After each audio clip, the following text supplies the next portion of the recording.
So amazing table is indeed amazing. Phoenix Resort ને I don't know ક્યાંથી idea આવ્યો, પણ જ્યાંથી બી આ આઈડિયા આવ્યો છે ઇટ ઇઝ અમેઝિંગ. કારણ કે એક વસ્તુ મેંગોની ટ્રાય કરી હોય, બે કરી હોય, ત્રણ કરી હોય, but this is 9 different cuisines all curated with mango. એમાં તમને શું કહેવાય, સ્પાઇસી, તમને sweet, everything in one go.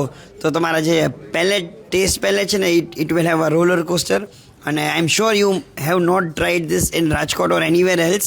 So must come with your family because this is indeed amazing. What did you like the most? So my favorite was this main course thing, which was this creamy mango paneer and a mango roti. Mango roti તમે કોઈ દિવસ ખાધી તો નહીં હોય, સાંભળી નહીં હોય. So it's must test. હું કહીશ નહીં હું એમાં ઇન ડિટેલ શું હતું, બટ ઇટ ઇઝ અમેઝિંગ.